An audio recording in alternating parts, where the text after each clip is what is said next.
วันนี้วันที่23 ธันวาคม2568วันนี้เราจะมาเรียนระดับ13++หรือว่า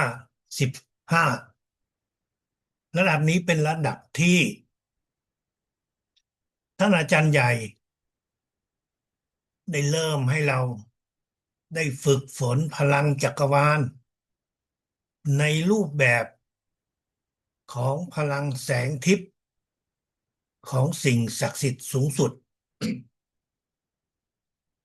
พลังแสงทิพย์ของสิ่งศักดิ์สิทธิ์สูงสุดนั้นเป็นหนึ่งในรูปแบบของพลังในจักรวาลนี้ซึ่งพวกเราทุกคนผู้เรียนพลังจักรวาลในรุ่นแรกเมื่อปี2538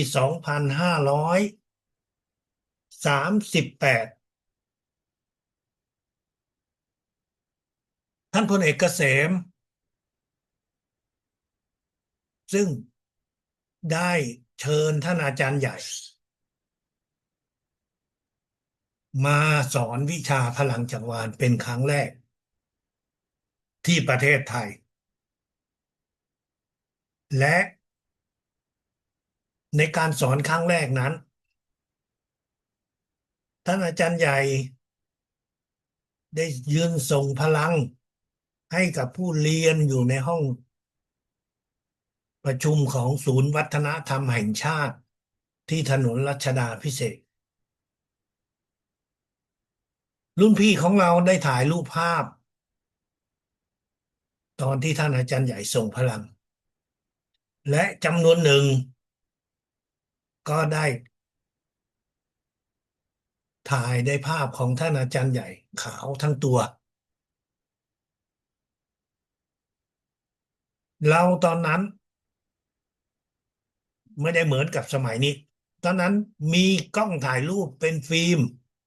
ที่ถ่ายแล้วต้องเอาไปล้าง3-4 วันแล้วถึงอัดลงมาบนแผ่นกระดาษก็ได้เห็นรูปภาพของท่านอาจารย์ใหญ่ขาวทั้งตัวตอนนั้นก็ไม่มีใครเข้าใจได้ว่ามันคืออะไรทำไมมันออกมาแบบนี้ส่งให้ท่านอาจารย์ใหญ่ดูท่านก็ยิ้มบอกว่ามันแปลกประหลาดแต่ท่านไม่ได้อธิบายอะไรก็ไม่รู้ว่าตอนนั้นท่านอาจารย์ใหญ่เองรู้หรือไม่ว่านั่นคือพลังแสงทิพย์ที่ออกมาจากตัวท่านแต่สิ่งที่พวกเราทุกคนนั้นจริงๆแล้วทุกคนก็ได้เคยเห็นในรูปภาพแบบนี้ในศาสนาต่างๆถ้าเราย้อนกลับไปดูในรูปของทางศาสนาพุทธแน่นอนศาสนาพุทธมีมาแล้ว2,568 ปีนั้นในยุคนั้นไม่มีกล้องถ่ายรูปแต่ผู้ปฏิบัติทางธรรมทางศาสนาก็ได้มองเห็นแสงทิพย์เหล่านี้และเขาก็ได้เขียนเข้าไปในรูปภาพต่างๆของพระพุทธองค์ในศาสนาพุทธ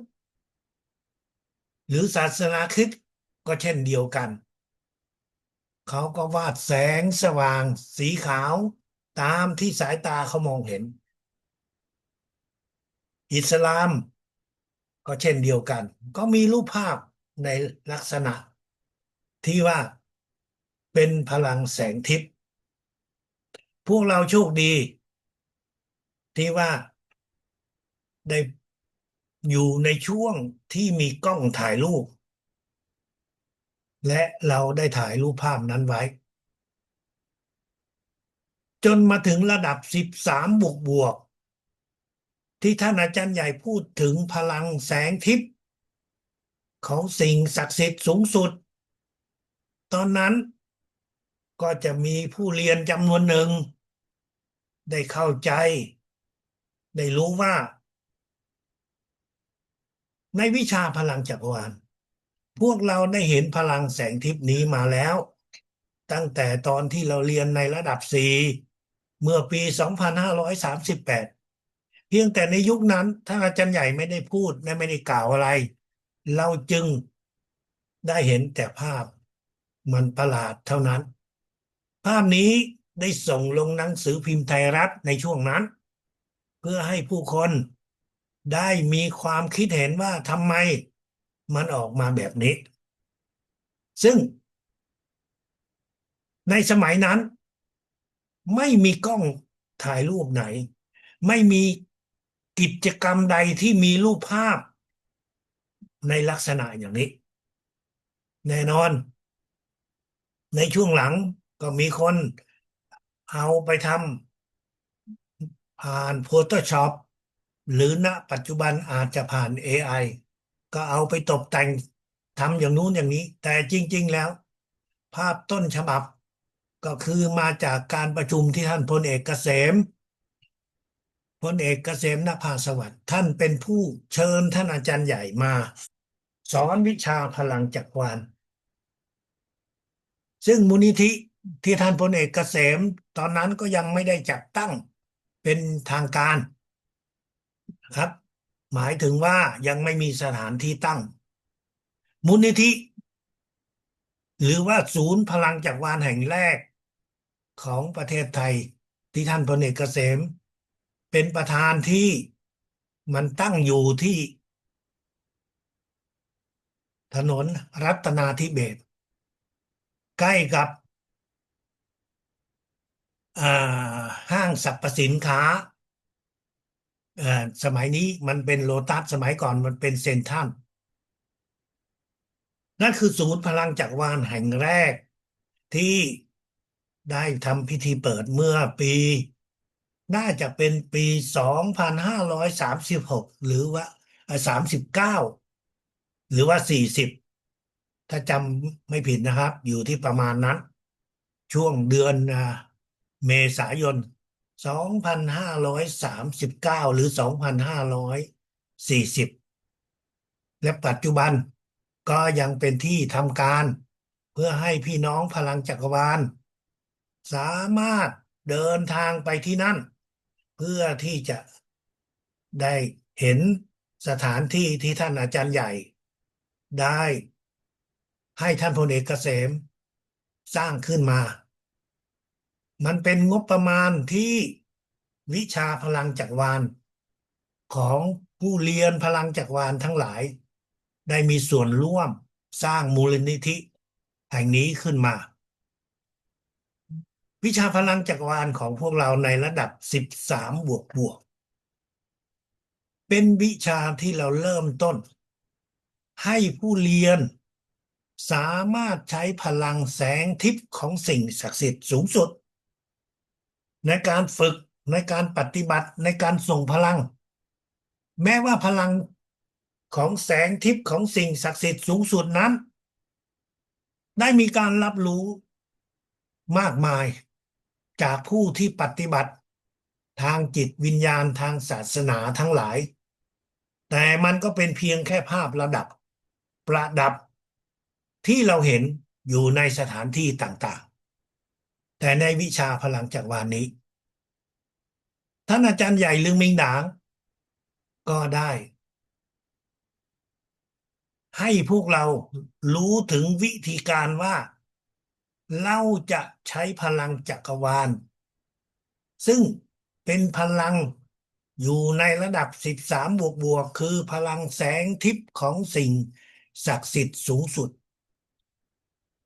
พลังแสงทิพย์ของสิ่งศักดิ์สิทธิ์สูงสุดนี้ในวิชาพลังจักรวาลไม่ใช่ท่านอาจารย์ใหญ่เพียงคนเดียวท่านเดียวเท่านั้นที่มีพลังนี้ผู้เรียนพลังจักรวาลทุกท่านในระดับนี้เป็นต้นไป ท่านก็จะฝึกในการที่จะรับพลังแสงทิพย์ของสิ่งศักดิ์สิทธิ์สูงสุดเข้ามาในตัวเองเพื่อให้ตัวเองนั้น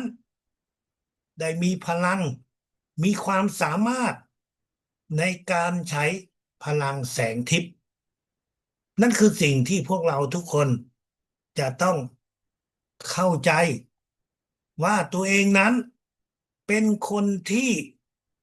มีความสามารถในการใช้พลังแสงทิพย์ในระดับนี้เราจะเริ่มต้นรู้จักและเริ่มต้นฝึกฝนการใช้พลังแสงทิพย์ด้วยการฝึกทำสมาธิการฝึกทำสมาธิแต่ก่อนเรารับอะไรในระดับ1 2 3 4ระดับ5ท่านก็ได้รับพลังแสงทิพย์ฉันขอโทษท่านก็ได้รับพลังจักรวาลแต่ในรูปแบบที่ท่านมองไม่เห็นท่านไม่รู้ว่าหน้าตามันเป็นอย่างไรท่านรู้อย่างเดียวว่าขอรับพลังเท่านั้นขอรับพลังจักรวาลแต่ไม่รู้ว่ามันเป็นอย่างไรพอมาถึงระดับ6จาก1 2 3 4 5 5.1 5.2ท่านก็รับพลังจักรวาลในรูปแบบที่ว่าไม่รู้ว่ามันมีหน้าตาเป็นอย่างไรมีเอกลักษณ์อย่างไรแต่มาถึงระดับ6ท่านอาจารย์ใหญ่ให้เรารู้ถึงพลังของปิรามิดพลังของปิรามิดที่ในโลกของเรา โลกของเรานั้นพวกท่านได้เห็นพีระมิด4 ด้านที่อียิปต์ที่บัลแกเรียที่เม็กซิโกแต่เป็นพีระมิด4 ด้านไม่มีที่ไหนในโลกนี้ได้กล่าวถึงได้สร้างขึ้นพีระมิด3 ด้านเหมือนกับในวิชาพลังจักรวาลและพวกเราก็ได้ฝึกใช้พลังของพีระมิดในระดับ6 7 7.1 11 12ซึ่งเมื่อถึงระดับ11 12ท่านไหนที่เคยไปที่ประเทศออสเตรเลียสมัยนั้นท่านอาจารย์ใหญ่ก็ได้นำพาผู้เรียนไปที่ภูเขาอาเยร็อกและภูเขาแห่งนี้กลายเป็นพีระมิดมหาพีระมิดด้วยภูเขาซึ่งสมัยนั้นแน่นอนเราไม่รู้เพราะท่านอาจารย์ใหญ่เองท่านมองเห็นในทางจิตเพราะตัวท่านเองก็ไม่ได้ขึ้นดาวเทียมพวกเราในสมัยนี้พวกเราสามารถที่จะมองเห็นภูเขานั้นจากดาวเทียมลงมาท่านจะเห็นรูปร่างที่ธรรมชาติได้สร้างขึ้นมหาพีระมิดที่เป็นก้อนหินใหญ่ก้อนหนึ่งที่มีรูปร่างของพีระมิดนั่นคือพลังของพีระมิดที่พวกเราได้ใช้ฝึกฝนในระดับ6 7 7+1และ11 12พอมาถึงระดับ13 13+1ท่านอาจารย์ใหญ่ก็ให้พวกเราฝึกกับพลังแสงพลังแสงในเบื้องต้นที่เราฝึกนั้นก็คือเป็นพลังแสงของพระอาทิตย์พลังแสงของดวงดาวทั้งหลายและเมื่อเราเริ่มรู้ว่าพลังจักรวาลในโลกนี้ก็คือพลังแสงนั่นแหละและแสงที่มนุษย์ของเราด้วยตาเปล่าท่านจะมองไม่เห็นแต่ด้วยตาทิพย์ด้วยตาของผู้ฝึกในวิชาพลังจักรวาลท่านก็สามารถที่จะมองเห็นพลังแสงทิพย์นี้ในระดับนี้เราจะใช้จิตของเราจินตนาการว่าเราจะรับพลังแสงทิพย์ของสิ่งศักดิ์สิทธิ์สูงสุดที่มีอยู่ในจักรวาลนี้ที่มีอยู่ทุกที่ทุกหนทุกแห่ง รับพลังแสงทิพย์ของสิ่งศักดิ์สิทธิ์เข้ามาที่จักระเจ็ดของเราเป็นครั้งแรกที่มนุษย์เราได้มีโอกาสที่จะฝึกฝนรับพลังแสงทิพย์ไม่ใช่ว่าพวกเราเป็นคนที่รู้ถึงพลังแสงทิพย์ก่อนคนอื่นๆก่อนผู้ปฏิบัติธรรมท่านอื่นแต่เราเป็นคนที่รู้วิธีการในการรับพลังแสงทิพย์เข้ามาในตัวเราดังนั้นผู้เรียนทุกท่านจะต้องภูมิใจว่าเรานั้นเป็นคนที่มีความสามารถรู้วิธีการในการที่จะใช้พลังแสงทิพย์ของสิ่งศักดิ์สิทธิ์ที่มีอยู่ในจักรวาลนี้มีอยู่ทุกที่ทุกหนทุกแห่งมันเป็นพลังของสิ่งศักดิ์สิทธิ์สูงสุดที่ในภาษาเวียดนามท่านอาจารย์ใหญ่เรียกว่าNgọc Hoàng Thượng Đế ánh sáng hào quang Ngọc Hoàng Thượng Đế ถูกแปลเป็นภาษาไทยว่าพลังแสงทิพย์ของสิ่งศักดิ์สิทธิ์สูงสุดภาษาอื่นๆก็แปลไปตามคำพูดของภาษานั้นๆแต่สุดท้ายมันก็คือสิ่งเดียวกันนั่นแหละวิธีการที่เราจะฝึกทำสมาธิด้วยพลังแสงทิพย์นี้ก็มีขั้นตอนดังต่อไปนี้ท่านอธิษฐานถึงสิ่งศักดิ์สิทธิ์สูงสุดที่ท่านนับถือถึงสิ่งศักดิ์สิทธิ์ที่ท่านรับรู้อธิษฐานถึงจิตวิญญาณท่านอาจารย์ใหญ่ช่วยให้เราฝึกสมาธิด้วยพลังแสงทิพย์นั่นคือขั้นตอนที่หนึ่งหลังจากนั้นท่านก็ใช้จิตของท่านใช้จักระหกของท่าน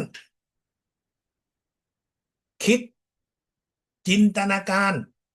ออกเป็นคำสั่งว่าให้รับพลังแสงทิพย์เข้ามาที่จักระเจ็ดของเรา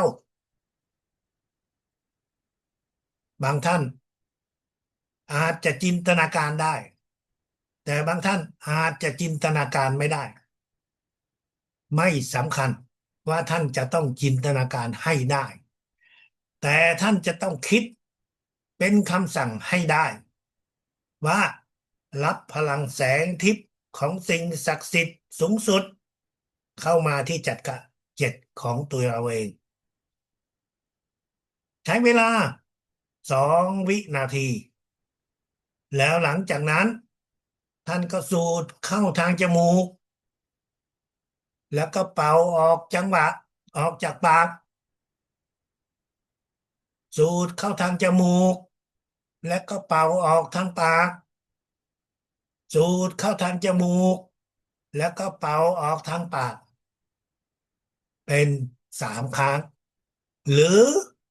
ท่านอาจจะสูดเข้าลึกๆ1 ครั้งแล้วเป่าออกเป็น3 จังหวะก็ได้หลังจากนั้นท่านก็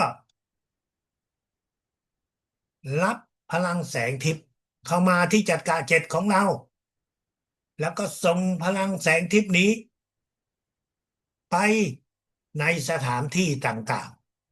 ๆท่านรู้จักสถานที่ไหนท่านก็ส่งไปตำบลอำเภอไหนบ้านเลขที่ไหน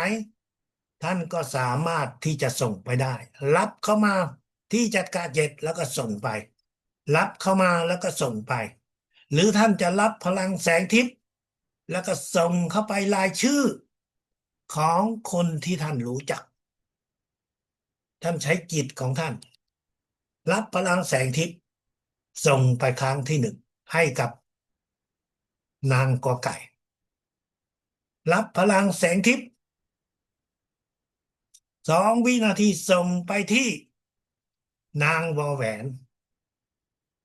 ส่งไปอย่างนี้ไปเรื่อยๆในช่วงเวลา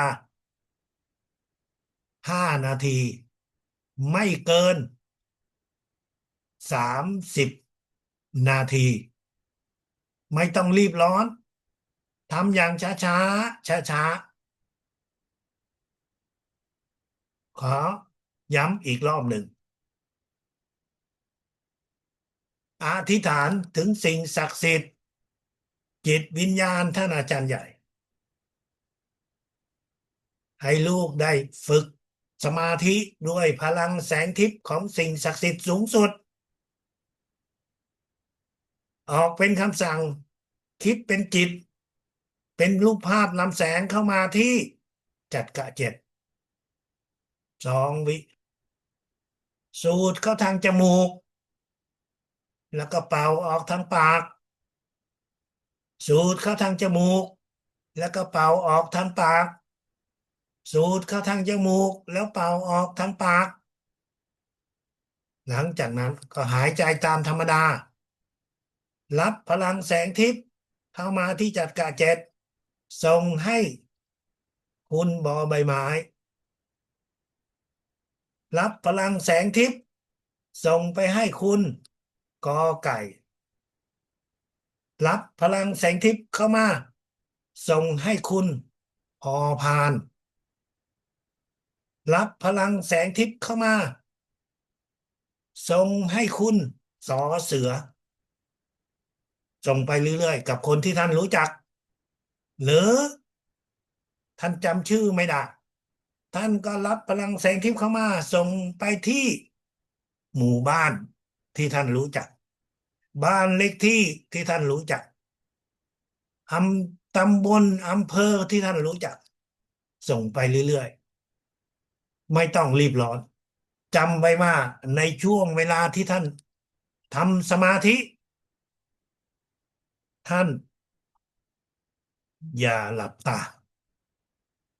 มองไปข้างหน้าเบลอๆไม่ต้องมองเจาะจงถ้าข้างหน้าของท่านมีรูปของท่านอาจารย์ใหญ่หรือรูปของท่านอาจารย์ใหญ่ที่เป็นรูปภาพของพลังแสงทิพย์ท่านจำไว้นะครับสัญลักษณ์ของวิชาพลังจักรวาลที่พวกเราทุกคนจะคิดถึงก็คือรูปภาพของท่านอาจารย์ที่นั่งทำสมาธินั่นคือสิ่งที่จะให้พวกเรานั้นจิตของเรานั้นอยู่กับวิชาพลังจักรวาลการทำสมาธิแบบนี้ท่านสามารถทำได้วันละกี่ครั้งก็ได้ครั้งละ5 นาทีหรือครั้งละ10 นาทีก็ตามสะดวกไม่บังคับว่าท่านจะต้องทำสมาธิ30 นาทีหรือหลายครั้งแล้วแต่ความสะดวกที่ท่านจะทำการทำสมาธิแบบนี้ท่านอาจารย์ใหญ่บอกว่าถ้าท่านทำในช่วงก่อนที่ท่านรับประทานอาหารในช่วงเวลา30 นาทีหรือ1 ชั่วโมงจะทำให้มื้ออาหารนั้นของท่านเมื่อท่านรับประทานเข้าไปท่านก็จะรู้สึกอร่อยมากขึ้นและในขณะเดียวกันอาหารเหล่านั้นก็จะถูกย่อยถูกดูดซึมในสิ่งที่ร่างกายของท่านต้องการที่เหลือร่างกายไม่ต้องการมันก็จะถูกขับออกไปดังนั้นความอ้วนของท่านจะไม่เพิ่มขึ้นแต่ถ้าท่านรู้สึกหิวแล้วท่านก็อย่าดื่มน้ำที่มีสารอาหารเช่นน้ำนมน้ำผลไม้หรือน้ำรูปแบบใดรูปแบบหนึ่งเพราะว่าถ้าท่านรับประทานเพิ่มเข้าไปท่านก็จะเพิ่มน้ำหนักดังนั้นถ้ารู้สึกหิวท่านก็ดื่มน้ำธรรมดาเท่านั้นการฝึกฝนสมาธิแบบนี้ จะทำให้ท่านได้มีความสามารถในการที่จะใช้พลังแสงทิพย์ให้กับการที่เราจะดูแลสุขภาพของตัวเราสิ่งที่ท่านจะต้องทำในการดูแลสุขภาพของตัวเรานั้นเราจะต้องทำยังไงนั่นก็คือท่านจะต้องส่งพลังไปในจุดที่ท่านมีอาการเจ็บปวดอยู่ในร่างกาย ก่อนที่ท่านจะส่งพลังให้กับตัวเองเพื่อให้ท่านได้มีสุขภาพแข็งแรงหายจากโรคภัยไข้เจ็บท่านก็ควรที่จะอธิษฐานอธิษฐานถึงสิ่งศักดิ์สิทธิ์จิตวิญญาณท่านอาจารย์ใหญ่ว่าเราจะส่งพลังแสงทิพย์ของสิ่งศักดิ์สิทธิ์สูงสุดให้เราได้มีสุขภาพแข็งแรงให้ได้หายจากโรคภัยไข้เจ็บท่านมีโรคอะไรถ้าท่านรู้ท่านก็กล่าวออกมา ท่านอาจจะมีโรคแต่ท่านไม่รับรู้เพราะท่านยังไม่ไปตรวจสุขภาพโรคบางโรคที่มันก่อตัวขึ้นตอนที่มันยังเป็นโรคที่เรียกว่าเริ่มในช่วงแรกท่านไม่รู้หรอกท่านมีก้อนเนื้ออยู่ในตัว2-3 เซนติเมตรท่านไม่รู้ถ้าท่านไม่ไปตรวจท่านมีเบาหวานในระดับเบื้องต้นท่านก็ไม่รู้ตัวเองว่ามีเบาหวาน ท่านมีความดันสูงในช่วงแรกท่านก็ไม่รู้โรคต่างๆเหล่านี้มันมีอยู่ในร่างกายโดยเฉพาะท่านที่เริ่มมีอายุของท่านพอเริ่มก้าวเข้าสู่ย่าง50ขึ้นไปมันก็จะเริ่มปรากฏการณ์เหล่านี้เพราะว่าร่างกายของเราเริ่มเสื่อมมันเสื่อมและมันต่อต้านกับเซลล์ที่พวกเซลล์ที่เสียอะไรทั้งหลายมันก็จะเริ่มปรากฏตัวขึ้นแต่ในบางครั้งท่านก็อย่าคิดว่าท่านจำเป็นที่จะต้องมีโรคเพราะจริงๆแล้วท่านเสื่อมร่างกายเพราะอายุตามอายุไขร่างกายของเรานั้นพอถึงช่วงเวลาหนึ่งมันก็เริ่มเปลี่ยนแปลงช้าลง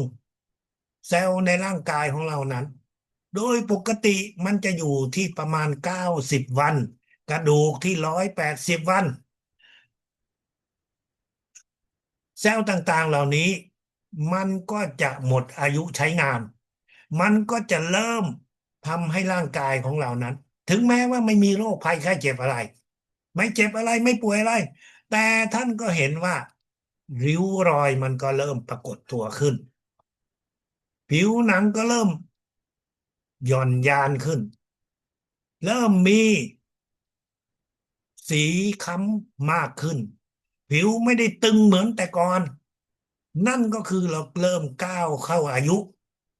ที่ร่างกายมันเริ่มเสื่อมดังนั้นให้ท่านส่งพลังให้กับตัวเองทุกวันแม้ว่าท่านจะใช้เวลาเพียงไม่กี่นาทีแต่ก็มิได้หมายความว่าท่านจะจดจำและทำบางท่านอาจจะหลงลืมดังนั้นสำหรับท่านไหนที่มีอายุท่านคิดไม่ค่อยจะจำได้ท่านก็เขียนออกมาแล้วท่านอ่านเขียนออกมาแล้วอ่านไปวันที่1วันที่ 2วันที่ 3วันที่ 5วันที่ 7แล้วท่านจะค่อยจำถ้าไม่งั้นท่านก็จะหลงลืมไม่รู้ว่าจะส่งยังไงนั่นคือวิธีการสำหรับท่านที่ความจำเริ่มรู้สึกว่ามีปัญหาท่านส่งไปที่ไหน รับพลังแสงทิพย์หลังจากที่ท่านอธิษฐานเรียบร้อยแล้วท่านก็รับพลังแสงทิพย์ของสิ่งศักดิ์สิทธิ์สูงสุดเข้ามาที่จักระ7ของตัวเอง แล้วก็ส่งไปที่ท่านมีความรู้สึกว่าตรงนั้นท่านเจ็บท่านปวดท่านก็ส่งไปนั่นคือจุดที่ท่านรู้ตัวเองว่ามันเจ็บมันปวดแต่ถ้าท่านไม่รู้ว่าเจ็บตรงไหนปวดตรงไหนเลยเพราะอาการมันยังไม่ได้บอกท่านก็จะส่งพลังแสงทิพย์ของสิ่งศักดิ์สิทธิ์สูงสุดนี้ส่งไปที่ไหนส่งไปที่จักระห้าของเรา ส่งไปที่จัดกะสี่จัดกะสามจัดกะสองและฟอกเลือดที่คอส่งไปครับเพื่อให้ร่างกาย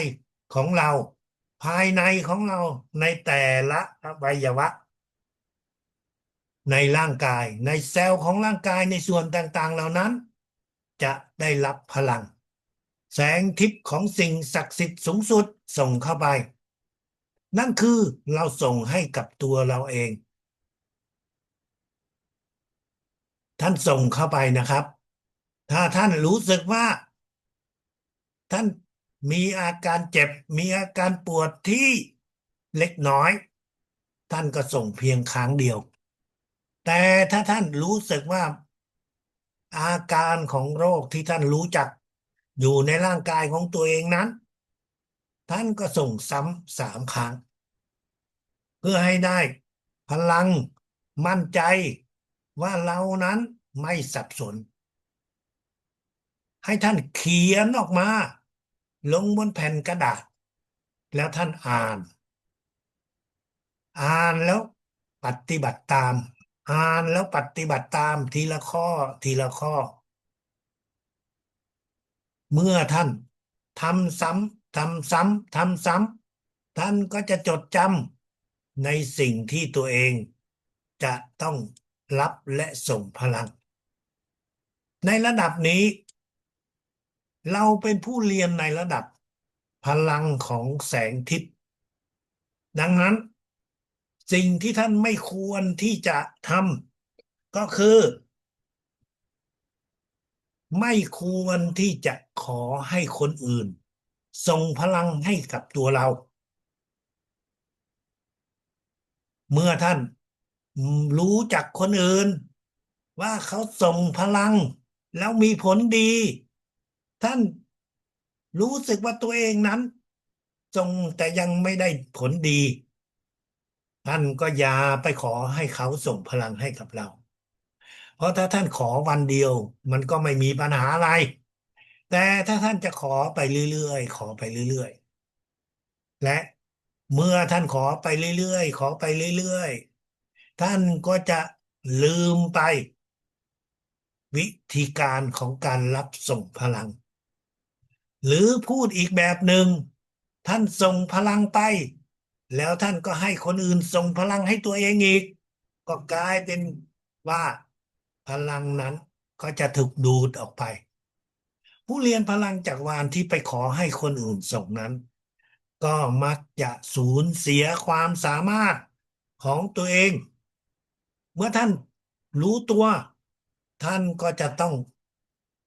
ปรับพลังและเริ่มต้นใหม่ปรับพลังด้วยการที่ท่านขอให้กับคนที่เรียนจบระดับ20ส่งพลังปรับให้ท่านได้มีความสามารถในระดับ13++นี้เว้นแต่ว่าท่านป่วยหนักจนไม่สามารถที่จะรวบรวมจิตของตัวเองใจของตัวเองในการที่จะรับส่งพลัง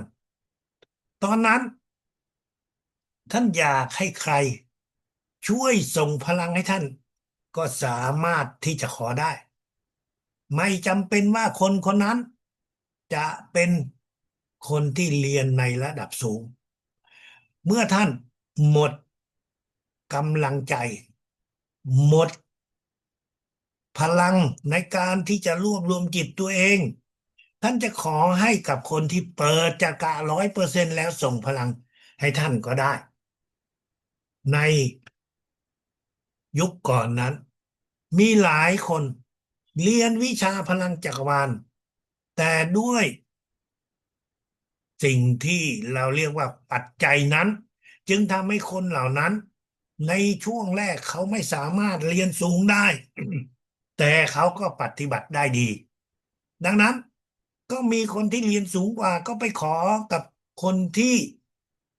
แม้ว่าจะเรียนต่ำกว่าก็เป็นเรื่องที่เป็นสิ่งที่ท่านสามารถทำได้เพราะกรณีที่ท่านเป็นโรคหนักสาหัสจนไม่มีเรี่ยวมีแรงท่านก็สามารถที่จะขอความช่วยเหลือจากคนอื่นได้แต่เมื่อไหร่ก็ตามท่านยังมีจิตมีใจที่จะรวบรวมพลังก็อย่าลืมว่าท่านต้องมั่นใจในตัวเองในการที่จะส่งพลังให้กับตัวเอง ส่งพลังให้กับตัวเองแล้วแม้ว่าท่านจะเป็นคนที่มีโรคมีความเจ็บป่วยแต่ความสามารถในการรับส่งพลังนั้นท่านก็ควรที่จะคิดว่าท่านมีความมั่นใจมีพลังที่จะส่งให้กับคนอื่นคนอื่นนั้นก็คือใครคนอื่นนั้นก็คือพ่อแม่พี่น้องของเราก็คือลูกหลานของเราก็คือเพื่อนของเราคนเหล่านี้ท่านจะต้องส่งพลังดูแลเขาเป็นอันดับแรกเอาชื่อของคนเหล่านั้นมาอธิษฐานถึงสิ่งศักดิ์สิทธิ์จิตวิญญาณท่านอาจารย์ใหญ่ให้เขาได้มีสุขภาพแข็งแรงหายจากโรคภัยไข้เจ็บแล้วท่านก็รับพลังแสงทิพย์ 2 วินาทีเข้าที่จัดกะเจ็ดแล้วก็ส่งไปที่จัดกะเจ็ดจัดกะห้ารับแล้วส่งรับแล้วส่งรับ2 วิส่งให้เขา3 วิส่งไปเรื่อยๆทุกจัดกะแต่ถ้าท่านคิดว่าเขาเจ็บป่วยหนักท่านก็ทำซ้ำ3 ครั้ง นั่นคือสิ่งที่ท่านควรจะส่งพลังให้กับพ่อแม่ลูกหลานของตัวเราเองหรือเพื่อนสนิทท่านส่งได้กี่คนกี่คนก็ได้ขึ้นกับระยะเวลาที่ท่านสามารถที่จะทำการส่งแต่การส่งนี้มันใช้เวลา1 ถึง 2 นาทีท่านทำ10 คนท่านก็ใช้เวลาเกือบ20 นาทีดังนั้นถ้าท่านมี20 คนเดี๋ยวท่านก็จะใช้เวลาเกือบเป็นชั่วโมงดังนั้นแล้วแต่ความสะดวกท่านก็จะส่งพลังไปส่งพลังให้เขาแล้วในสมัยก่อนก็ถือว่าจบเพราะอะไรเพราะว่าในสมัยนั้นท่านส่งพลังให้กับคนเหล่านั้นท่านไม่รู้หรอกว่าเขากำลังทำอะไรในขณะที่ท่านตั้งจิตตั้งใจส่งพลังให้เขาแต่เขากำลังเดินตลาดเขากำลังเล่นกีฬาเขากำลังรับประทานอาหารหรือทำกิจกรรมอื่นๆโดยที่เขาไม่ได้สนใจถึงพลังจิตที่เราส่งให้เขาแต่ในสมัยนี้ท่านมีโทรศัพท์ท่านสามารถที่จะส่งข้อความไปหาคนเหล่านั้นข้อความสั้นๆง่ายๆข้อความที่เขียนว่าลูกขอสิ่งศักดิ์สิทธิ์จิตวิญญาณท่านอาจารย์ใหญ่ช่วยให้ลูกส่งพลังให้กับคุณพ่อคุณแม่หรือลูกชายลูกสาวหรือหลานได้มีสุขภาพแข็งแรงหายจากโรคภัยไข้เจ็บท่านก็ส่งไปเป็นข้อความที่ท่านส่งไปแต่พลังนั้นท่านก็ปฏิบัติตามขั้นตอนของการส่งพลังการที่ท่านส่งข้อความให้กับคนที่ท่านได้ส่งพลังนั้นจะทำให้เขามีจิตมีใจคิดถึงจิตใจของเราเขาจะต้องรู้สึกขอบคุณรู้สึกถึงความรัก ความเมตตาที่เราให้กับเขาอย่างแน่นอนและด้วยการที่เราแจ้งแบบนี้จะทำให้จิตของเขานั้นทุกวันเขาก็จะคิดถึงเราเขาก็จะเชื่อมจิตของเขากับจิตของเราจิตทางจิตใจและจิตทางจิตวิญญาณมันก็จะถูกเชื่อมและประสิทธิภาพการส่งพลังของท่านก็จะค่อยๆเพิ่มขึ้นท่านเคยรู้จักไหมท่านเคยได้ยินไหมว่าคนที่เสียชีวิตไปแล้ว2-3 วันแต่เขายังเข้ามาในฝันของคนที่เขารู้จักของคนที่เขามีจิตมีบุญสัมพันธ์แจ้งให้รู้ว่าเขามีอุบัติเหตุเขามีภัยมาถึงตัวเขาเขาเสียชีวิตนั่นก็คือวิญญาณของเขามาติดต่อมาสัมผัสกับเราในขณะที่เรากำลังหลับอยู่ ดังนั้นการที่ท่านส่งข้อมูลส่งข้อความไปหาคนที่เราได้ส่งพลังนั้นเป็นการเชื่อมต่อทางจิตทางใจนั่นคือสิ่งที่ในสมัยนี้ท่านมีโอกาสที่จะทำได้ในสมัยเมื่อ20 ปีก่อน30 ปีก่อนสิ่งเหล่านี้เราไม่สามารถทำได้ ท่านอาจารย์ใหญ่ในสมัยนั้นก็บอกว่าพอ2-3 สัปดาห์เราก็หาวิธีการว่าติดต่อกับเขาไปสมัยนั้นก็อาจจะต้องส่งจดหมายหรือไม่ก็เริ่มก็มีการใช้อ่าอีเมลแต่ก็ไม่ใช่ว่าจะใช้อีเมลได้สะดวกเพราะต้องมีคอมพิวเตอร์ซึ่งหลายคนที่มีอายุก็ไม่รู้จักใช้คอมพิวเตอร์ การส่งพลังให้แต่ละคนนั้นท่านทำไปส่งไปแสดงออกถึงความรักความเมตตาความกตัญญูของท่านต่อคนที่ท่านได้ส่งพลังเพื่อให้จิตของเขาใจของเขาได้เชื่อมต่อกับเราได้อยู่กับเราเขาได้คิดถึงเราทุกวัน นอกจากการส่งพลังให้เป็นการส่วนตัวแล้วท่านก็สามารถที่จะส่งพลังในรูปแบบของสิ่งที่เราเรียกว่าส่งเป็นหมู่ท่านรู้จักคนจำนวนมากท่านอาจจะรู้จักคนเป็น100 คนเป็น1,000 คนหลายพันคนด้วยซ้ำท่านก็แบ่งออกมาเป็นกลุ่มๆแล้วท่านก็ส่งพลังไปเพื่อท่านจะได้ฝึก ท่านอธิษฐานว่าท่านส่งพลังให้คนกลุ่มที่หนึ่งที่มีรายชื่อในตอนที่ท่านได้เรียงรายชื่อเหล่านั้นท่านก็อ่านสักครั้งหนึ่งของรายชื่อเหล่านั้นส่วนวันถัดไป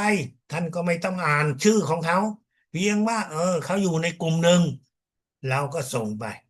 ส่งพลังแสงทิพย์ของสิ่งศักดิ์สิทธิ์สูงสุดที่เรารับเข้ามาที่จักระเจ็ดของเรา2 วิแล้วก็ส่งไป จัดกะเจ็ดของคนในกลุ่มหนึ่งใช้เวลา3 วิทำซ้ำ3 ครั้งส่งพลังแสงทิพย์เข้าไปที่จัดกะ5 4 3 2ทำซ้ำ3 ครั้งเพราะในรายชื่อนั้นมีคนจำนวนมากซึ่งท่านทำซ้ำหลายครั้งเพื่อให้เกิดความมั่นใจว่าพลังนั้นจะได้ไปถึงทุกคนที่มีอยู่ในรายชื่อ ในกลุ่มแน่นอนทุกคนก็อาจจะมีอาการเจ็บป่วยที่แตกต่างกันแต่ด้วยที่เราไม่รู้ว่าเขาเจ็บป่วยอยู่ตรงจุดไหนของแต่ละคนมันไม่เหมือนกันดังนั้นเราก็จะส่งแค่รวมไปที่จัดกะต่างๆของเขาได้เท่านั้นนั่นก็คือการส่งพลังที่เป็นกลุ่มการส่งพลังนี้ท่านสามารถที่จะส่งพลัง ให้กับคนที่ท่านตัวท่านเองก็ได้เมื่อท่านต้องการเพิ่มความสูง ท่านอยู่ในช่วงอายุ12 ถึง 40อายุหรือเปล่าหรือว่าคนที่ท่านต้องการช่วยก็คือลูกหลานของเราที่อายุอยู่ตั้งแต่12 ปีไปจนถึง40 ปีสามารถที่จะเพิ่มความสูงได้ด้วยการรับพลังแสงทิพย์ของสิ่งศักดิ์สิทธิ์สูงสุดส่งไปที่จัดกะ7 2รับ2 วิส่ง3 วิให้กับตัวเราหรือให้กับคนที่เราต้องการช่วยเหลือให้เขามีความสูงเพิ่มขึ้นตัวเราท่านก็รับเข้ามาที่จัดกะเจ็ดก็พอแล้วไม่ต้องเรียกว่าส่งแต่ท่านต้องรับแล้วก็ส่งไปที่ใต้จัดกะ2รับ2 วิส่ง3 วิส่งซ้ำ3 ครั้งให้กับคนอื่นก็รับเข้ามาที่จัดกะเจ็ดของเรา2 วิส่ง3 วิไปที่จัดกะเจ็ดของเขา ไปที่รับ2 วิส่ง3 วิไปที่ใต้จัดกะ2ของเขาทำซ้ำ3 ครั้งท่านทำไปโดยคำอธิษฐานให้เขาได้มีความสูงเพิ่มขึ้นทำไป5 6 เดือนแล้วท่านจะได้เห็นผลอย่างแน่นอนการส่งพลังแบบนี้พี่น้องคนไทยเองก็ได้ทำมาแล้วเพิ่มความสูงให้ลูกหลานถึง10 เซนติเมตร เมื่อถึงความสูงนั้นความสูงตอนที่มันเพิ่มขึ้นมันจะเกิดอาการปวดที่หัวเข่าปวดที่ข้อเท้าที่สะโพกเพราะว่ามันมีการขยายตัวท่านจะส่งพลังให้ใครในช่วงเวลานั้นท่านควรที่จะถามเขาดูว่าเขาเจ็บเขาปวดตรงนั้นไหมถ้าเขาบอกว่าเขาเจ็บเขาปวดก็บอกให้เขาสบายใจแล้วเราส่งพลังให้เขาในจุดที่เขามีอาการเจ็บปวดเมื่อในความสูงที่ท่านพอใจแล้วท่านก็หยุดไม่ต้องส่งพลังอีกนั่นคือสิ่งที่เราสามารถที่จะช่วยได้ในบางครั้งท่านอาจจะเจออาจจะพบกับคนพิการคนที่พิการทางสายตาพิการทางหูหรือพิการทางเสียงท่านก็สามารถที่จะรับพลังแสงทิพย์ของสิ่งศักดิ์สิทธิ์สูงจุดเข้ามาที่จักระเจ็ดของเราและส่ง3 วิไปที่จักระเจ็ดของเขาและหลังจากนั้นท่านก็รับ2 วิส่ง3 วิส่งไปในจุดที่เขามีอาการพิการส่งไปที่สายตาของเขาส่งไปที่หูของเขาส่งไปที่ลำคอของเขาทำซ้ำ3 ครั้งการส่งพลังนี้จะเป็นสิ่งที่ช่วยให้เขาได้มีโอกาสพัฒนาแก้ไขความบกพร่องซึ่งสิ่งเหล่านี้แน่นอนถ้าเขาสูญเสียหรือพิการมาตั้งแต่เด็กก็ต้องใช้เวลานานกว่าคนที่โดนโดยอุบัติเหตุหรือว่าโดนโรคภัยไข้เจ็บการส่งพลังนั้นท่านอาจารย์ใหญ่ก็ได้บอกให้เรารู้ว่าถ้าหากว่าคุณเจอกับคนที่เป็นโคม่าคนที่สลบหมดความรู้สึกให้ท่านรับและส่งพลังเข้าไป ที่จัดกะเจ็ดของคนคนนั้นที่จัดกะ6ของเขาทำซ้ำ3 ครั้งแต่ดีที่สุดท่านส่งด้วยมือของท่านหมายถึงว่าท่านต้องอยู่ใกล้ชิดกับเขาเขานอนอยู่โรงพยาบาลท่านไปส่งพลังไปเดี๋ยวเขาจะสามารถฟื้นขึ้นมาได้ท่านอาจจะยังไม่มีประสบการณ์ท่านก็ไม่ต้องตกใจว่า เอ๊ะเราส่งเข้าไปแล้วทำไมมันไม่ได้อาจารย์จรูนเคยเข้าไปที่โรงพยาบาลส่งพลังให้กับคนที่เป็นโคม่าที่หมอบอกว่าคงประมาณอีก2 สัปดาห์หรือ2 3 สัปดาห์ เขาก็จะต้องถูกส่งไปที่วัดโรงพยาบาลก็ช่วยไม่ได้แต่ในขณะที่อาจารย์จรูนไปส่งพลังให้เขาก็มีอีกคนหนึ่งก็เป็นคนไข้ในลักษณะเดียวกันแต่เป็นมาแล้วเป็นปี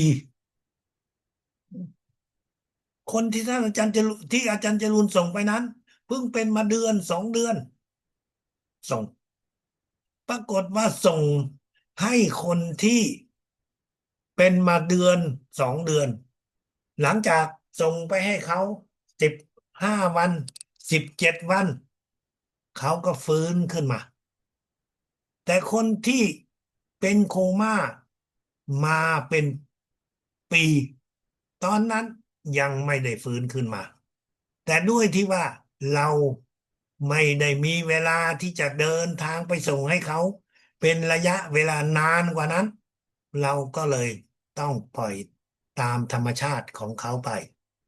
สิ่งเหล่านี้มันบอกว่าอาการที่เป็นโคม่าของแต่ละคน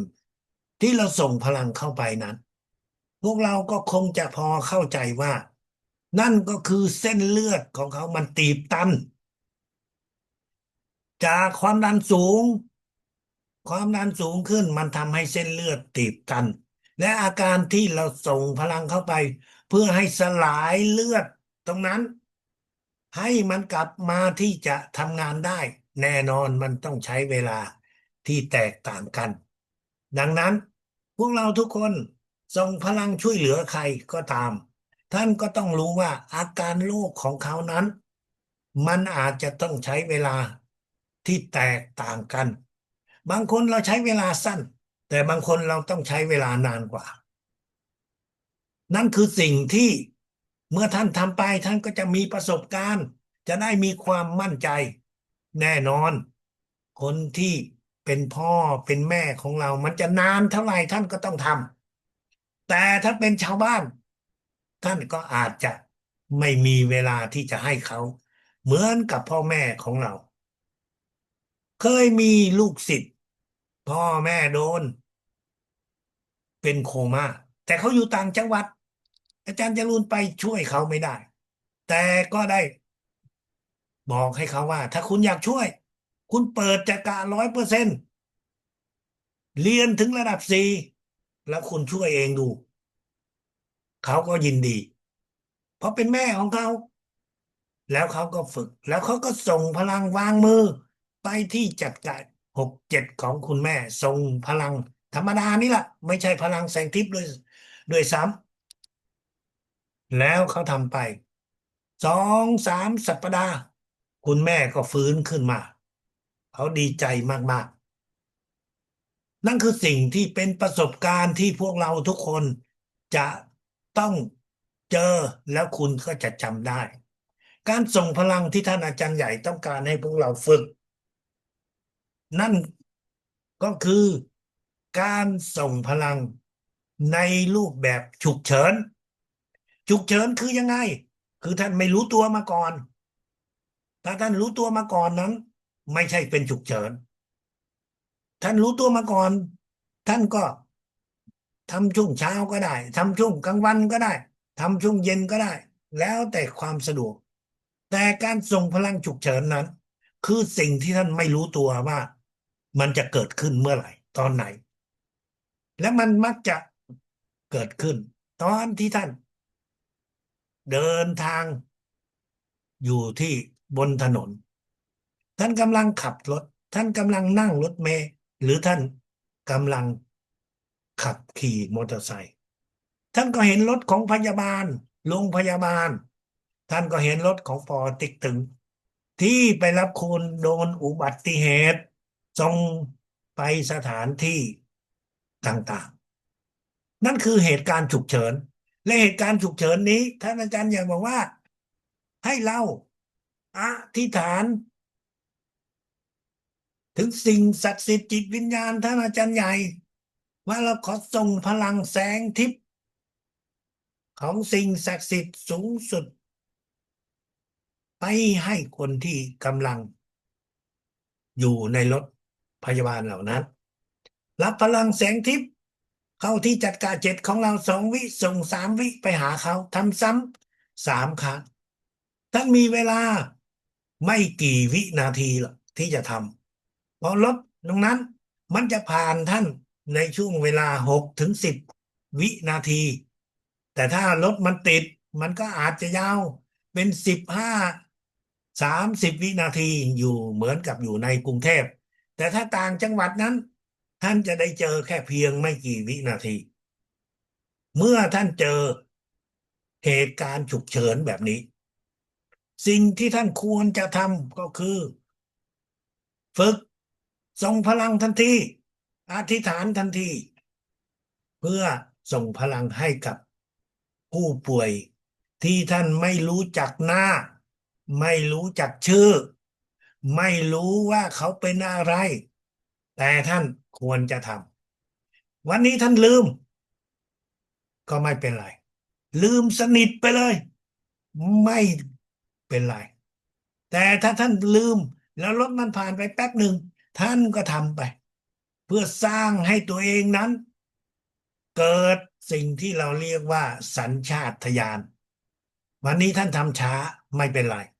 พรุ่งนี้ท่านก็ยังช้าอีกรถมันผ่านไปแล้วผ่านไป1 นาทีแล้วถึงจะคิดว่าโอ้เมื่อกี้ทำไมเราไม่ส่งพลังไม่เป็นไรท่านก็ทำไปแล้วมันก็จะค่อยๆค่อยๆทำให้ท่านเกิดเป็นสัญชาตญาณในการที่จะส่งพลังในกรณีฉุกเฉินการส่งพลังกรณีฉุกเฉินนั้นมันเป็นการฝึกให้ตัวท่านเองต่างหากท่านส่งพลังในกรณีฉุกเฉินให้กับคนคนหนึ่งแน่นอนท่านอาจจะช่วยได้ในระดับหนึ่งแต่มันก็ไม่ใช่เป็นการที่ท่านสามารถที่จะช่วยให้เขาหายได้ทันทีเว้นแต่ว่าท่านเป็นคนที่มีพลังพิเศษแต่โดยปกติสิ่งที่ท่านจะได้คือการที่ท่านมีสัญชาตญาณในการใช้พลังของสิ่งศักดิ์สิทธิ์ในช่วงเวลาที่ท่านเกิดสิ่งที่เราเรียกว่าสถานการณ์ฉุกเฉินท่านฉุกเฉินตอนไหนท่านฉุกเฉินตอนที่ท่านไปโรงพยาบาลแล้วท่านต้องการที่จะนอนอยู่โรงพยาบาลแต่ท่านไม่มีห้องเขาบอกว่าห้องหมดแล้ว ท่านเข้าไปสถานที่ตรงนั้นแล้วท่านวิ่งไปแต่ไม่มีที่จอดรถนั่นก็คือฉุกเฉินท่านอาจจะหลงทางและท่านไม่รู้ว่าจะทำยังไงท่านก็คือท่านเจอฉุกเฉินแล้วทำยังไงตอนนั้นถ้าท่านเป็นคนที่มีสัญชาตญาณในการใช้พลังของสิ่งศักดิ์สิทธิ์พลังแสงทิพย์ของสิ่งศักดิ์สิทธิ์สูงสุดท่านก็จะคิดทันทีว่าอธิษฐานอธิษฐานให้เรานั้นได้มีห้องที่เราจะได้เข้าไปดูแลตัวเองอธิษฐานให้เรามีที่จอดรถอธิษฐานให้เราได้หาเจอทางแล้วท่านก็รับแล้วก็ส่งพลังให้กับสถานที่ตรงนั้นสิ่งที่มันจะเกิดขึ้นอยู่ดีๆมันก็จะมีคนเขาก็จะย้ายออกท่านก็จะได้ ที่ท่านเข้าไปลอยโรงพยาบาลอยู่ดีๆมันก็จะมีรถที่เขามาเคลื่อนไหวว่าเขาหมดภาระตรงนี้แล้วเขาจะกลับบ้านท่านก็จะมีที่นั่นคือสิ่งที่ท่านจะได้จากการฝึกทรงพลังแบบฉุกเฉินในชีวิตประจำวันของเราเราไม่รู้ว่าเหตุการณ์ที่ฉุกเฉินนั้นมันจะเกิดขึ้นตอนไหนเมื่อไหร มันไม่ได้ใช่ว่าเราจะใช้มันทุกครั้งทุกวันแต่เมื่อมันมีการฉุกเฉินที่เกิดขึ้นท่านก็จะรู้ตัวเองว่าจะต้องทำยังไงท่านจะนั่งรอท่านก็นั่งรอได้ท่านจะขับรถวนท่านก็ขับรถได้แต่ท่านไม่รู้ว่าเมื่อไหร่แต่ถ้าท่านส่งพลังไปเดี๋ยวสิ่งศักดิ์สิทธิ์ก็จะจัดการให้ท่าน ไม่ใช่ตัวท่านเองไปจัดการแต่สิ่งศักดิ์สิทธิ์จะทำให้เกิดในสิ่งที่เราคาดไม่ถึงในวิชาพลังจักรวาลท่านอาจารย์ใหญ่ได้สอนให้เราว่าฝึกฝึกให้หัวใจของเราเต้นช้าลงแล้วฝึกหัวใจให้เราเต้นช้าลงเพื่อทำอะไรเพื่อให้จิตของเรานั้นเข้มแข็งเพื่อให้เรานั้นมีความสามารถในการควบคุมจิตของเราจิตใจของเราจิตวิญญาณของเราการฝึกนี้เราทำอย่างไรให้เราอธิษฐานว่าเราจะขอฝึกให้หัวใจของเราเต้นช้าลงรับพลังแสงทิพย์ของสิ่งศักดิ์สิทธิ์สูงสุดเข้ามาที่จัดการเจ็ดของท่าน2 วิแล้วก็คิดไปที่หัวใจของเราเมื่อท่านคิดไปส่งไปที่หัวใจของเราแล้วท่านก็ใช้จิตของท่านจัดกะหกของท่านคิดเบาๆช้าๆหัวใจเต้นช้าลงหัวใจเต้นช้าลงสักพักหนึ่งท่านจะรู้สึกว่าที่เท้าของท่านมันมีอาการเย็นมันมีอาการชาเพราะอะไรเพราะว่าหัวใจเราเต้นช้าเลือดที่ไปหล่อเลี้ยงที่หัวใจมันก็จะน้อยลงและนั่นก็คือหัว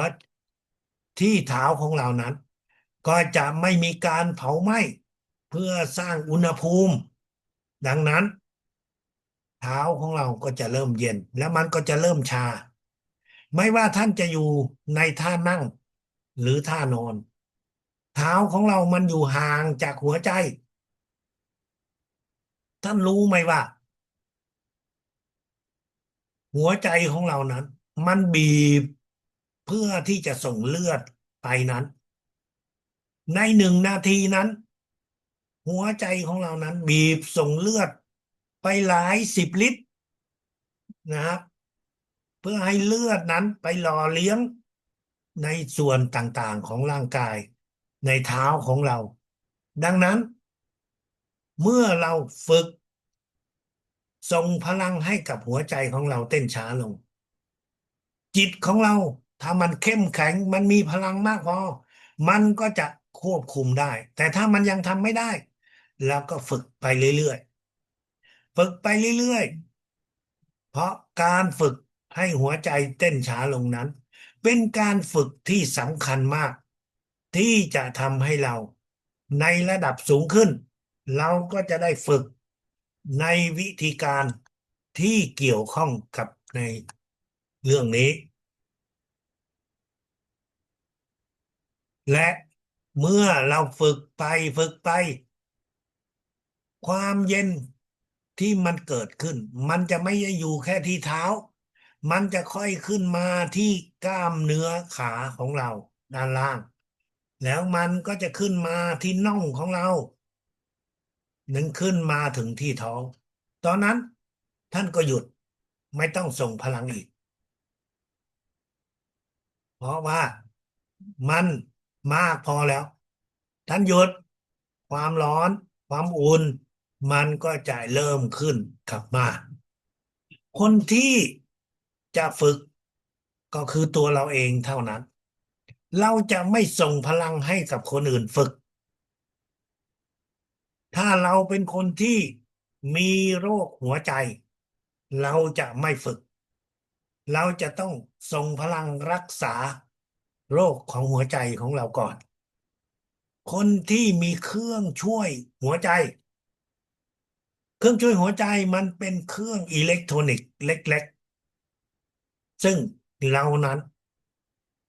ถ้าเป็นคนที่ต้องใช้เครื่องช่วยหัวใจเราก็ไม่ส่งพลังเพราะพลังที่เราส่งนั้นมันเป็นคลื่นของพลัง มันเป็นคลื่นอิเล็กโทรนิกส์ซึ่งมันอาจจะมีผลกระทบต่อเครื่องช่วยหัวใจของเราดังนั้นเราจะไม่ส่งพลังให้การฝึกนี้ถ้าหากว่าเรามีเครื่องช่วยหัวใจนั่นคือสิ่งที่พวกเราทุกคนจะต้องชัดเจนว่าเราจะฝึกเมื่อเราปกติไม่มีการบังคับว่าท่านต้องฝึกให้ได้แต่ถ้าท่านฝึกได้ท่านก็จะได้มีการพัฒนาในความสามารถของตัวท่านในบางครั้งเราก็จะเจอคนที่หัวใจหยุดเต้นหัวใจหยุดเต้นจังช่วงในช่วงเวลาไม่เกิน3 ชั่วโมงด้วยเหตุผลอะไรก็แล้วแต่เมื่อท่านอยู่ใกล้รับรู้ท่านก็สามารถจะรับพลังแสงทิพย์ของสิ่งศักดิ์สิทธิ์สูงสุดส่งไปที่หัวใจของเขาส่งไปที่จักระเจ็ดของเขาส่งไปที่หลอดคอของเขาทำซ้ำ3 ครั้งทุกที่รับพลังแสงทิพย์เข้ามาที่จักระเจ็ดของเรา2 วิส่งไป3 วิไปที่จักระเจ็ดของเขาทำซ้ำ3 ครั้งรับพลังแสงทิพย์2 วิเข้าที่จักระเจ็ดของเราส่งไปที่หัวใจของเขา3 วิทำซ้ำ3 ครั้งรับพลังแสงทิพย์2 วิเข้ามาที่จักระเจ็ดของเราส่งไปที่หลอดคอของเขาทำซ้ำ3 ครั้งในขณะที่หมอในขณะที่คนอื่นเขาจะทำอะไรเราก็ปล่อยให้เขาทำตามที่เขาต้องการทำเรายืนอยู่ข้างๆแล้วเราก็ส่งพลังเข้าไปทำรอบที่1หลังจาก5 นาที10 นาทีเขายังไม่ฟื้นเราก็ส่งรอบที่2ส่งรอบที่3แน่นอนไม่ใช่ว่าเราทำไปแล้วมันจะต้องได้แต่ถ้ามันไม่ได้ท่านก็ไม่ต้องเสียใจเพราะพลังที่เราส่งเข้าไปนั้นวิญญาณของเขาที่อยู่ข้างๆตัวเขานั้นก็จะได้รับพลังนี้และวิญญาณ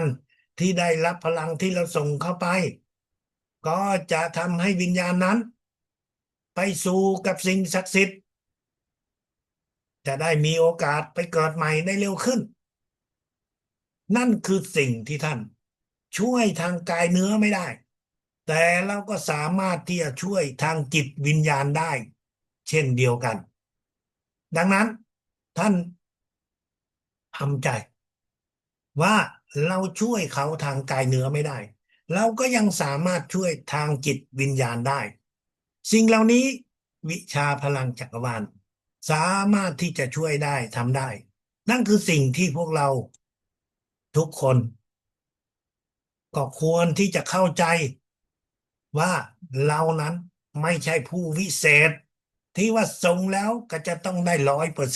100%การใช้พลังจักรวาลนั้นท่านยังสามารถใช้ในการช่วยให้กับคนที่ติดเหล้าติดบุหรี่ใครที่ติดเหล้าติดบุหรี่ที่ท่านต้องสนใจนั่นก็คือคนที่อยู่ในบ้านของเราหรือญาติพี่น้องของเราหรือคนที่เรารู้จักเพื่อนบ้านของเราท่านรับพลังแสงทิพย์ของสิ่งศักดิ์สิทธิ์สูงสุดเข้ามาที่จักระเจ็ด2 วิเข้ามาที่จักระเจ็ดแล้วก็3 วิท่านจะส่งเข้าไปในแก้วในขวดเหล้าที่เขากำลังดื่มแน่นอนท่านต้องมองเห็นในช่วงเวลานั้นถ้าเขาไปดื่มที่อื่นท่านช่วยไม่ได้เพราะไม่รู้ว่าเขาดื่มตอนไหนคนสูบบุหรี่ก็เช่นเดียวกันอยู่ต่อหน้าเราก็ส่งพลังไปรับพลังแสงทิพย์ของสิ่งศักดิ์สิทธิ์สูงสุดส่ง2 วิ3 วิส่งเข้าไปเพื่อให้เขาได้เลิกการใช้ การสูบบุหรี่แต่ถามว่าถ้าท่านมีใจอยากช่วยเขาโดยที่ท่านก็ไม่รู้ว่าเขานั้นจะดื่มเหล้าจะสูบบุหรี่ตอนไหนท่านก็ทำไปรับพลังแสงทิพย์ส่งไปที่จักระเจ็ดของเขาแต่ท่านไม่เห็นขวดเหล้าท่านไม่เห็นบุหรี่ก็ไม่เป็นไรท่านก็อธิษฐานให้เขาเลิกการกินเหล้าให้เขาเลิกบุหรี่รับแล้วส่งพลังให้เขาส่งไปส่งให้ตัวเขาเองถ้าเขามีไลน์แต่ถ้าเขาไม่มีไลน์ท่านก็ส่งไปคนที่อยู่ใกล้ชิดกับเขาสมมุติว่าคนดื่มนั้นเป็นสามีเราก็ส่งไปให้ภรรยาของเขา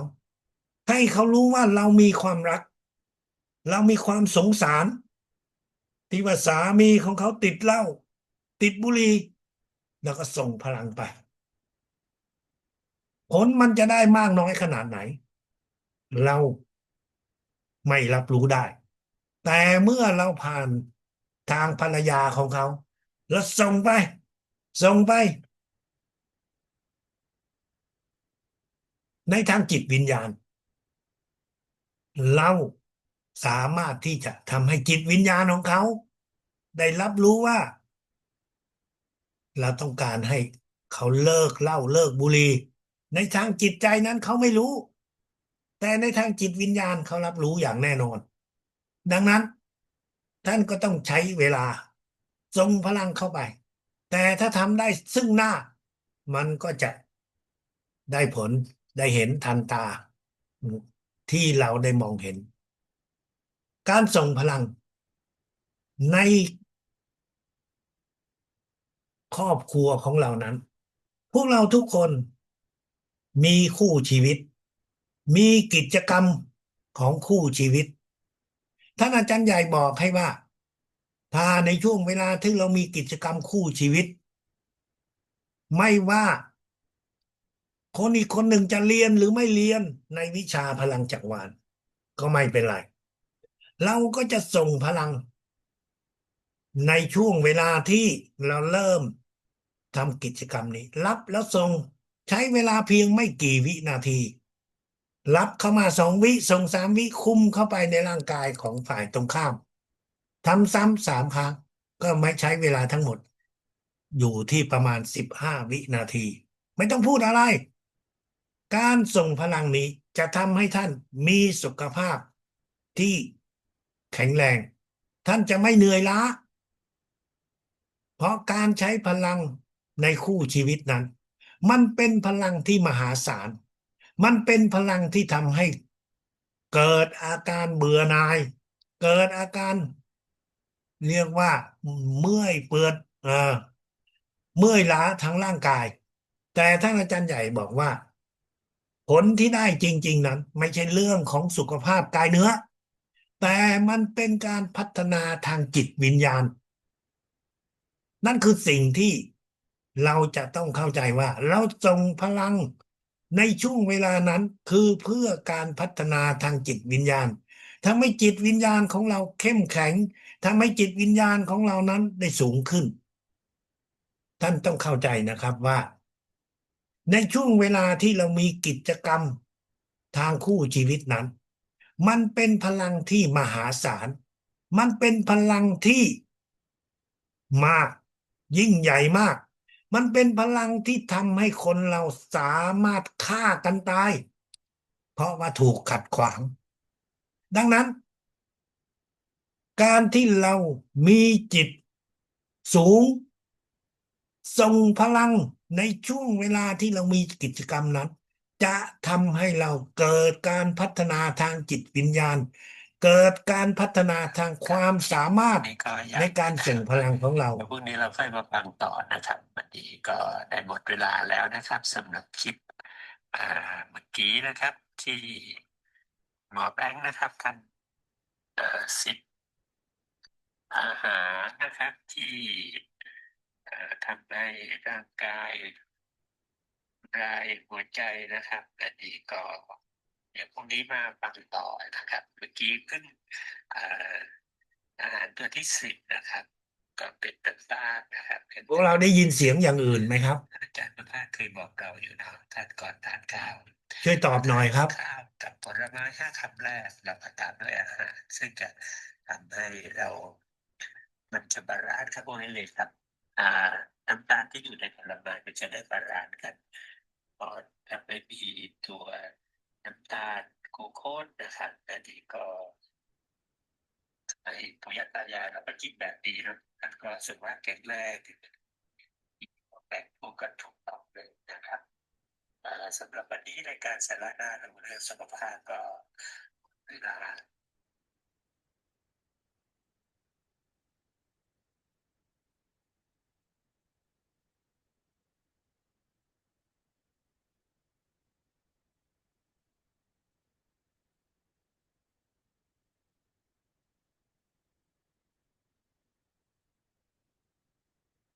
ขอเวลา1 นาทีนะครับ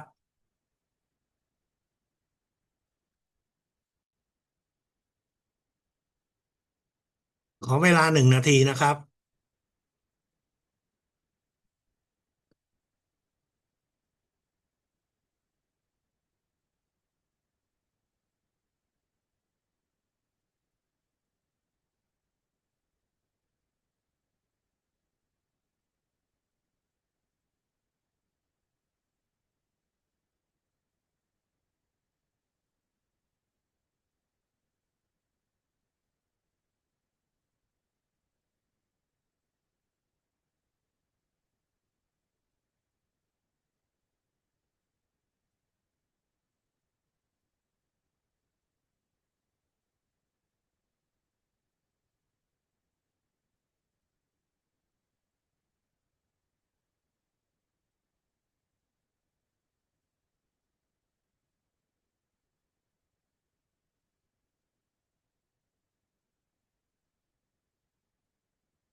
เราไปต่อนะครับ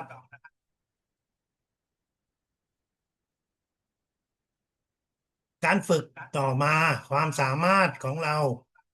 ในวิชาพลังจักรวาลนี้ก็คือเราสามารถที่จะส่งพลังเพื่อป้องกันการมีลูกคู่สามีภรรยาที่ไม่ต้องการมีลูกท่านก็สามารถที่จะทำให้เกิดการไม่ตั้งครรภ์ได้ด้วยการใช้พลังจักรวาลรับแล้วส่งพลังจักรวาลรับ2 วิส่ง3 วิส่งไปที่อวัยวะเพศของฝ่ายหญิงในช่วงเวลาที่เรามีเพศสัมพันธ์กิจกรรมของคู่ชีวิตนั้นเมื่อเราส่งเข้าไปโดยเฉพาะอย่างยิ่งในช่วงเวลาที่ใกล้วันที่มีการเขาเรียกว่ามีประจำเดือนหรือมีการไข่ที่ร่วงลงมารับแล้วส่ง3 ครั้งอธิษฐานไม่ให้เกิดการตั้งครรภ์นั่นคือสิ่งที่เราสามารถที่จะปฏิบัติ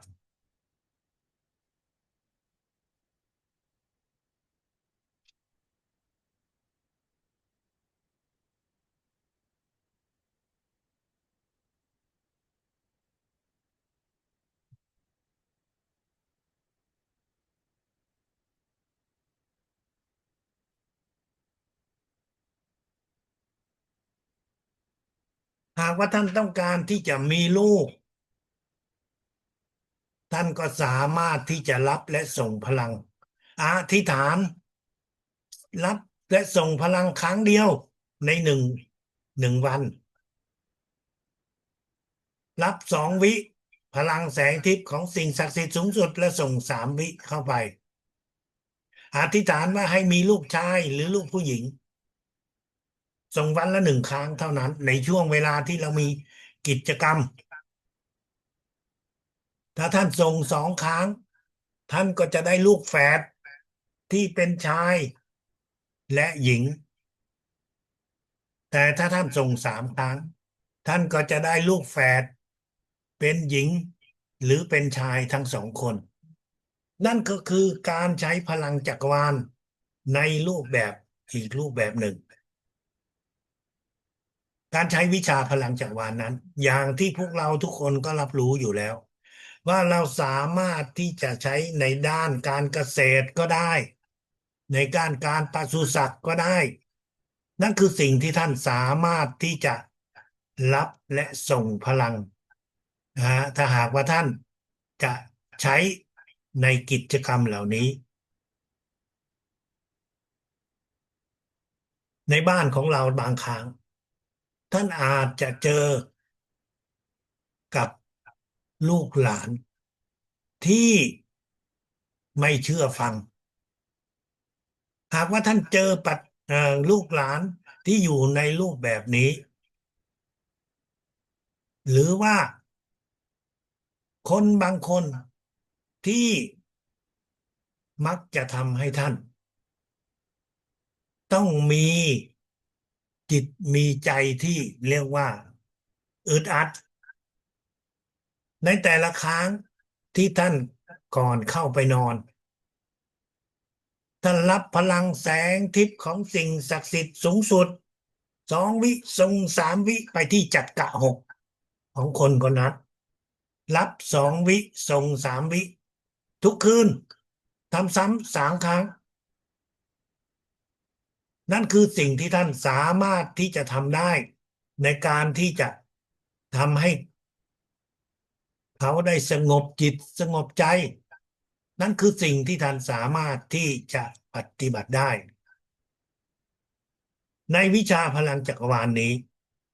ในระดับ15นี้ท่านสามารถที่จะทำน้ำพลังจักรวาลเพื่อใช้ในชีวิตประจำวัน ก็เป็นน้ำที่ท่านจะต้องใช้ในแต่ละวันทำอะไรทำอาหารเป็นน้ำดื่มแทนที่จะใช้น้ำเปล่าน้ำธรรมดาท่านสามารถที่จะใส่เกลือเข้าไปในสัดส่วน10 ลิตรน้ำก็0.9 กรัมเกลือ0.9 กรัมน้ำตาลแล้วท่านก็ส่งพลังแสงทิพย์ของสิ่งศักดิ์สิทธิ์สูงสุด2 วิส่ง3 วิเข้าไปในถังน้ำนั้น นั่นก็คือน้ำที่เราจะใช้ในชีวิตประจำวันท่านทำเพียง10 ลิตรเพื่อใช้ใน1 วัน 2 วันเท่านั้น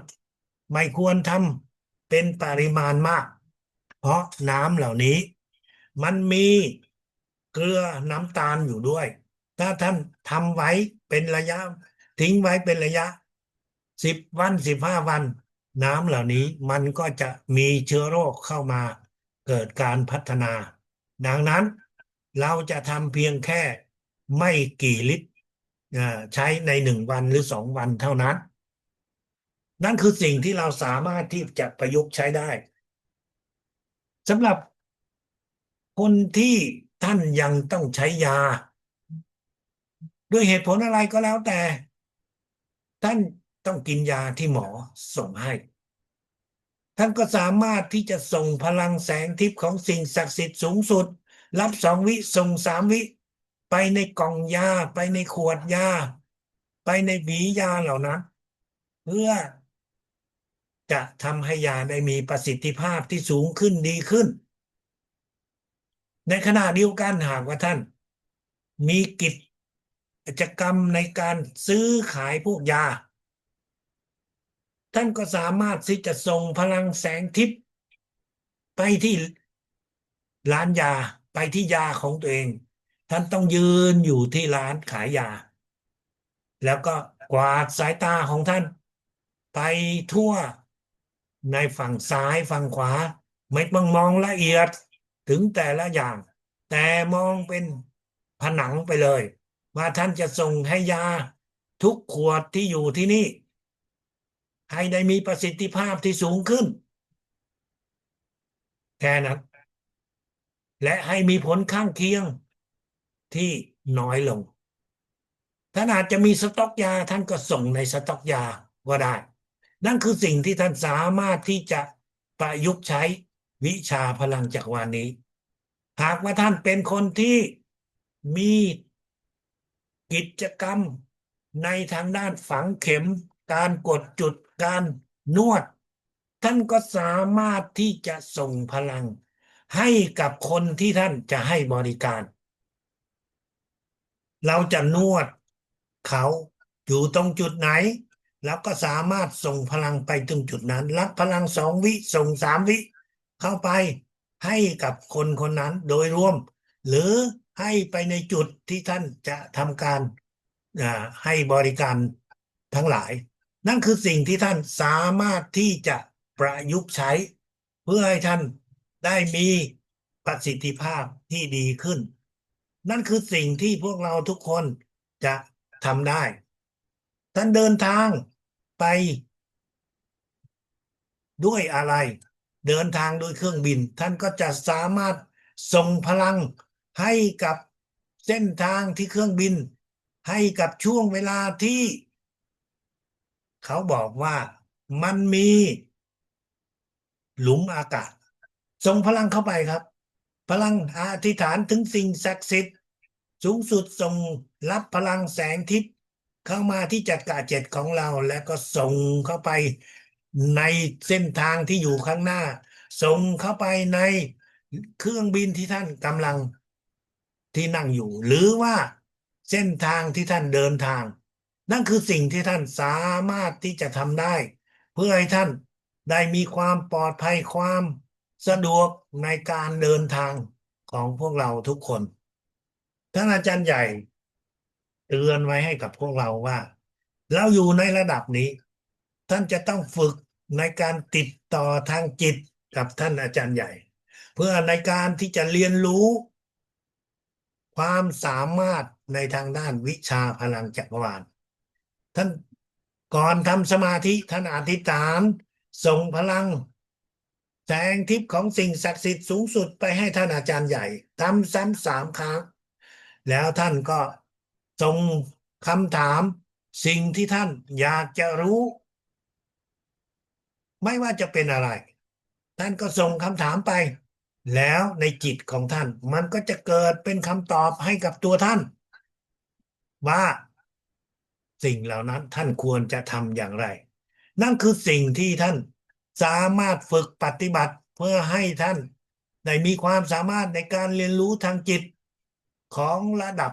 13++จบระดับ13++ตอนนี้ท่านไหนมีคำถามอะไรท่านก็สามารถที่จะถามได้นะครับเชิญครับ